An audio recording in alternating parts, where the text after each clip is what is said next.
If there's anything that you should know about me, it's that I'm a snacker. There's no way that I'm walking past a concession stand at a movie theater or walking out of a gas station without a little snack. Fortunately for me, while I was in Japan, there was a variety of enticing snacks everywhere I turned. You walk around a corner in Japan, boom, there's a snack calling out my name. Emotionally, karmically, religiously, honestly. So I decided to start cataloging my inability to resist this bounty of beautiful, glorious snacks in the first iteration of Ted ranking every snack in Japan. Welcome to the Japan snack video.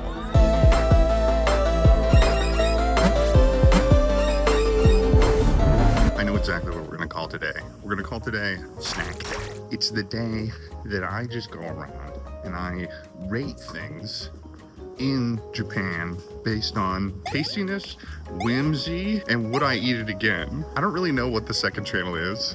I think it's just gonna be whatever I want. So watch me. Watch me be a loud American. The first thing that caught my eye in Kyoto was the strawberry soft serve. I'm already a sucker for soft serve, specifically soft serve ice cream. I think it's the ultimate form of ice cream, and I'm willing to fight someone about that. So I was excited for the strawberry soft serve, the opening move of the snack video. Visually, this snack was exactly what I was looking for. Just a little taste of cream with strawberries. This is the kind of stuff that powers the human spirit. And you could tell by my face, I was deeply engaged with this dish. I bodied this beautiful soft serve. Did I finish it? Yeah. Whimsy, 5. Taste, 5. Would I eat it again? Abso-fruitly. See what I did there? I realize that they have chargers here and they also have more potential good food and snack. So I'm staying. I ordered mozzarella sticks in Japan. That's right, we're keeping the wheel rolling with my first ever mozzarella sticks in Japan. I am a fiend for mozzarella sticks. I will ignore any opportunity to experience a culture if that culture has imported mozzarella sticks. And to be honest, these were not the best mozzarella sticks I've ever had. They were breaded mozzarella sticks, whereas I generally prefer a battered exoskeleton. These are regular mozzarella sticks. I would say it's highly likely that I've had this exact mozzarella stick since it was like the kind that you'd get at a snack shack at a local pool. Whimsy, because we're in Japan. 5. Taste? I'll give it a 3. Would I eat it again?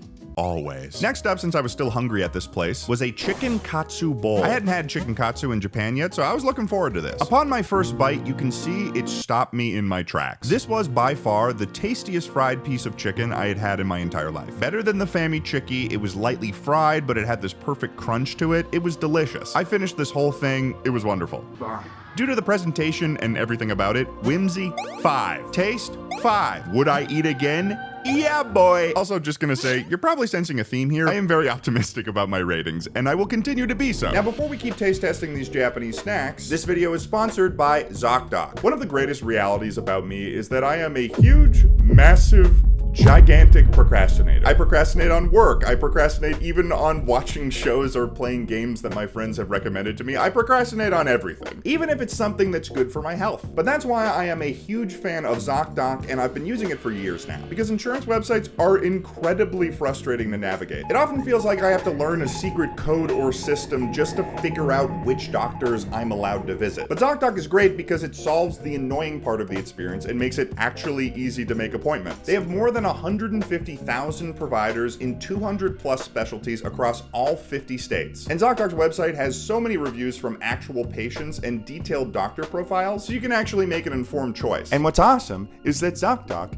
is completely free. This is just a really solid free service that makes finding healthcare providers and booking appointments easier for everyone. And I've said this the last time I was sponsored, but I've used ZocDoc plenty of times. It's actually the preferred way that I use to find a healthcare provider. Most notably, it's how I found my in-person therapist, who I've been seeing for more than a year now. And again, if I did not use ZocDoc, I probably wouldn't have a therapist right now because I would have been procrastinating the process of using my insurance's website in order to find one. I've also used it recently to book a dermatologist appointment, and that was super easy. So listen, if there's some sort of appointment that you're pushing off, or you don't want to deal with the process of finding a provider for it, ZocDoc genuinely makes it easy. So head to ZocDoc.com/Ted Nivison to check off that appointment off your to-do list. Thanks for watching the sponsor, guys, and let's get back to the snack.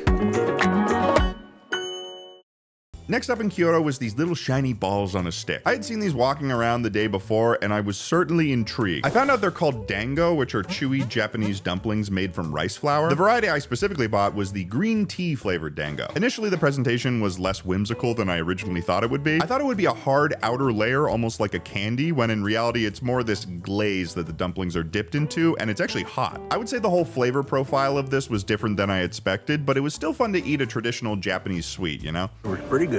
Wasn't expecting to be as sloppy as it ended up being. 5 out of 5 on the whimsy, by the way. Taste?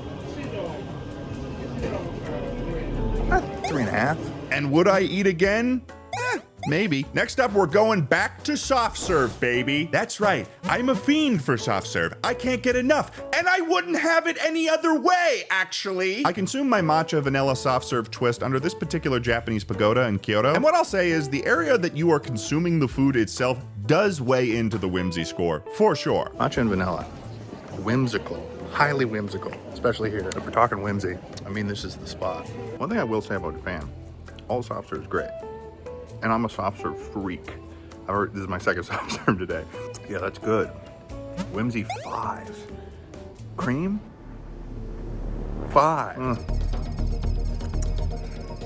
4.5, but still pretty good. And would I eat again? Yeah. Yes. Yes, actually, I would love some soft serve again. Is the sky blue? I want some right now as I'm recording this voiceover. The next day, while I was waiting for this knife store to open, I decided to check out some interesting Japanese iterations on soda. Today's vending machine test is going to be Fanta Grape. I love a good grape soda, so I was ready to have my thirst quenched and my day improved by this drink. Fanta Grape. So I took my first sip. Wait, hold on. What's going on here? What the hell? Let me try that one more. What the hell? Nothing is coming out. It was then I realized to my horror that the inside of this can of soda was jelly? It's a jelly? Was I supposed to shake this up beforehand? Hello? I tried shaking it up a bit and managed to get some of the jelly drink. I was not liking this. I started to get a little embarrassed. I had to kind of emotionally work through what just happened to me. To be honest, I did feel a little violated in this moment. I mean, I guess that's high on the whimsy scale. But I needed to recover, so I decided to try a Japanese Coca-Cola. Yeah, it's just a Coke. But Fanta grape jelly drink thing, whimsy, I guess a 4. Taste, 1.5. Would I drink and or eat again? No. No, I don't think so. Next on the docket was strawberry tonghulu. This is apparently something that originated in China but has become very popular in Japan. And it seems like for a good reason. I mean, who could resist a bunch of strawberries beautifully candied on a stick? I had to try it. This is the candy that I was looking for. I wanted to get something like this. Japan finally delivered. Little tiny strawberries. They put it in like a fridge or oven or something. And also, can I just talk about, the name of the place was called Strawberry Fetish. I think I'm about to get one. Here we go. Oh. Yeah, that fucks. It kind of feels like I'm eating edible glass, but I like it. This is a 5 on the whimsy scale. I would say it's a 4.5 on the taste. I kind of wish the strawberry was a little bit harder. And would I eat again? Absolutely. This was a good time. Strawberry Fetish gave me a strawberry fetish. While I was in Osaka, I happened upon again my greatest weakness in this world. Strawberry soft serve, baby. That's right. I'm having more. I can't stop. I'm starting to notice a trend as I look back at this footage, which is that I generally tend to gravitate towards either ice cream or strawberries. And that gravitational pull becomes like a black hole when those two are combined together. I'm crossing the horizon line here, man. I'm going into the 5th dimension. I'm in the fucking library that Matthew McConaughey is. I'm pushing the fucking books.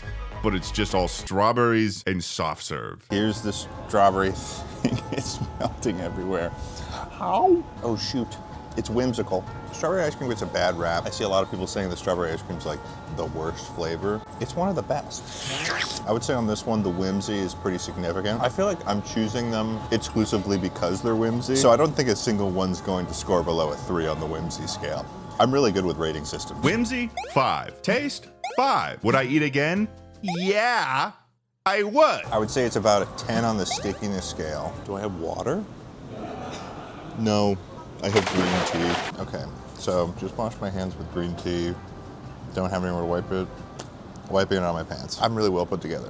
While I was getting ready to board my bullet train from Osaka to Tokyo, I came upon two snacks that I would rate on the train. The first of which was from a Japanese Krispy Kreme, where they had a box of 3 promotional Super Mario Galaxy donuts. I was excited for these guys. I bought all 3 of the donuts. I'm gonna try them on the train.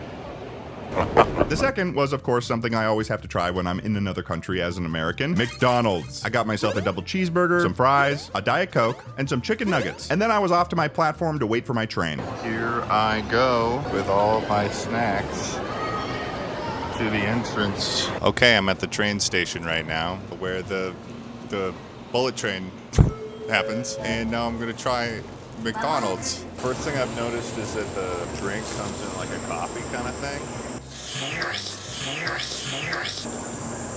which is sick. First on the list, double cheeseburger. It honestly looks pretty good. I was really impressed by the double cheeseburger. For starters, it was assembled correctly. I think every cheeseburger I've had in McDonald's in America has always had like a slant to it. The buns aren't aligned at all. I think that it's probably what a double cheeseburger is supposed to taste like. So crazy that I had to travel this far to figure that out. Why does everything taste better here? That's generally fucked up. Whimsy? Honestly, this is kind of low on the whimsy level because I've had a double cheeseburger before, so it's not like different, but it's tasty. Oh, what time is it? I then realized that my train had arrived without me noticing and was maybe 2 minutes away from leaving the station. I need to get on this train. On the dot.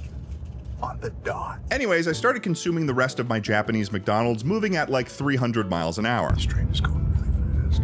Everyone's so quiet on here. I'm like this loud fucking American. It's just like McDonald's. The fries were good, pretty standard, same with the chicken nuggets. Chicken. So overall, whimsy. Pretty high because I'm doing it on the bullet train. And the bullet train's going really fast. The double cheeseburger was very good. The chicken nuggets, I bet if they were fresher, they'd probably be bagging them. Yeah,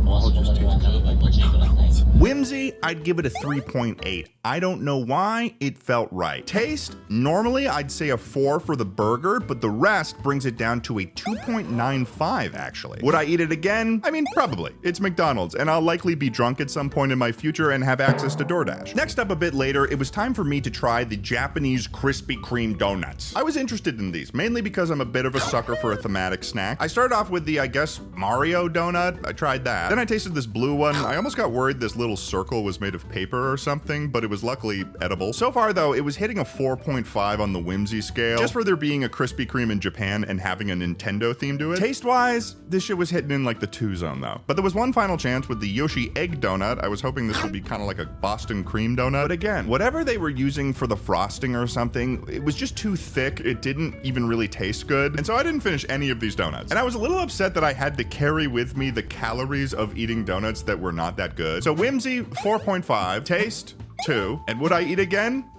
No! I was severely disappointed by this snack. I was really bummed out. After Chad had departed for his Uber to the airport, like I mentioned in the last Japan video, I walked down the street and happened upon this cute little shop that, according to the writing that I can understand, was simply called Sandwich. And what caught my eye would totally surprise you. That's right, it's a strawberry sando, baby! Okay, I've got the strawberry sandwich. They have these at 7-Elevens, but I was thinking maybe if I got one from like a regular store, it might be the most legit version of it. Pretty good. I have to say, they really like their strawberries here. And I like their strawberries here. This is incredibly high level whimsy. The strawberries are always like really fresh too. Like even at the 7-Elevens, they're always really fresh. I could feel myself being wooed into a state of bliss by the strawberry sandwich, that the answer was clear to me. 5 out of 5. On the taste scale, I spaced out for a second. There's a very specific flavor of the whipped cream that's pretty good as well. And it feels like real bread. I would say incredibly high whimsy, incredibly high taste. Big fan.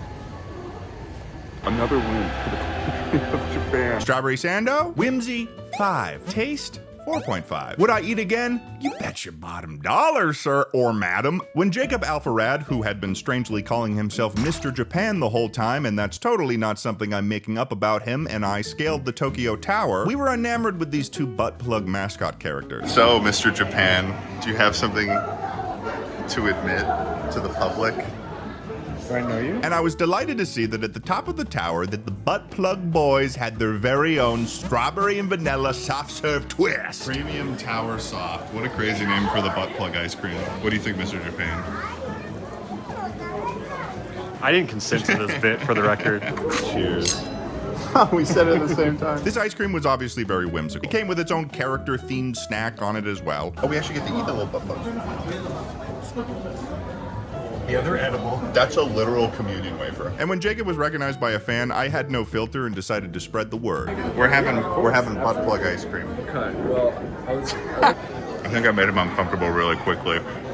How? I mean, I opened with the butt. Look at these. Oh, butt you plugs. opened with butt plug so too? You're fine. It's pretty good though. Butt plug ice cream in the Tokyo Tower. Life is good. It doesn't get better than this. With Mr. Japan. Jacob Alvarez, Japan. He walked away. On a whimsy scale, this is a 5 out of 5 on the whimsy scale. Oh, for sure. And taste scale, I always like soft serve, so I'm gonna rate it also a 5. And would I eat it again? Yeah. Duh. Yummy, yum, yum. Moving on to whatever else I taste next. Next up on the taste test list, Domino's. That's right. They've got Domino's here too. I got a Domino's bento box. So we're gonna see how that goes. I also got a Dr. Pep, little Dr. Pepper. They probably didn't change the flavor here. We kind of perfected it. Towards the end of my last day in Japan, I've gotten there like 3 p.m. tomorrow because my flight's at like 6 p.m., but I'm a little sad today. I'm so Japan pilled now, it's not even funny. Okay, I got it. I got it right here. Can I also just mention, I was not paying attention. Brother brought it out to me. He walked outside the store and gave it to me. Like a homie. That was cool. Sunset Pizza. Join me. I found a good spot to eat my my Domino's. I don't know if it's a faux pas or not to sit here, but this is where I'm eating my Domino's bento box. They asked me what I wanted, and I could choose between potato sticks and mozzarella sticks. You guys already know, 10 times out of 10, I'm gonna choose mozzarella sticks. And I'm not even really ranking it whether or not they can do pizza well. I think I'm ranking more, can they do Domino's well? So here we go. First time ever having a Domino's mozzarella stick. Looks a little suspicious at first. The flavor is divine. The whimsy level on the bento box is like, I feel like the whimsy for it is technically a 4, or maybe a 3.5. Man, maybe I'm getting more strict. I thought of a phrase, because I was trying to determine whether or not I wanted to go to the top of the Tokyo Skytree. And the thing is like, things are more impressive looking up than down, huh? Because once you reach the top, then you're like, well, I did it. And I feel like you could apply that to other parts of life. You know, when you look at a goal, it's more impressive looking at the goal. Once you've done it, and you're like, well, I did that. And it becomes so much more simple after you've done it. Man, maybe this Japan trip's making me wise as fuck. Whimsy, it coming in this little box. That's pretty cool. Oh, I don't know. Domino's bento box is a 4 out of 5 on whimsy scale. Taste? It's Domino's, it's a 3 out of 5 for taste. And would I eat it again? I will likely have Domino's again in America, but I think this is the only time I need to try it in Japan. The final strawberry ice cream. Whimsy, 5. Taste, probably 5. I don't know. Hey, thanks for watching. Ice cream video. It's melting. I really want to eat it. God, I want to eat that so bad. And then finally, the final snack of the Japan snack video. I'm waiting for my Uber, and this is the last snack of the whimsical Japan trip challenge. My Uber comes in 10 minutes. Pure, powerful, delicious Japanese strawberries. You know how sometimes you go and buy strawberries from the grocery store and you get some really good ones, but a lot of them don't really have the firmness and texture that you'd want? Not here. That's the most perfect strawberry I've ever seen in my entire life. This was like being able to eat a strawberry out of a cartoon that you saw as a child or something. I mean, come on. That's truly absurd. How tasty that strawberry is. It's actually fucked up. This is the kind of shit they sell at Erewhon for like $100. $5. $5 here. Devon, the whimsicalness of it, just a tray of strawberries and all pink foam. High whimsy, 5. The taste, this is the most consistently delicious strawberry I've ever had. What else I gotta say? The theme of this video is literally just Ted eating strawberry themed food the whole time. Every single one of these strawberries was divine, perfect, and holy in its juiciness, in its firmness, and in their physical shape. It was like a good piece of ass. This is the best possible thing I could finish off my trip with. Just a bunch of strawberries. So for the strawberries, whimsy, 5. Taste, 5. Would I eat again? Yes, please. Yummy! Thanks so much for joining me on Ted Tastes Things Across Japan. Tune in next time where I do maybe the same thing because it's kind of fun. Let me know if you like it. Strawberries.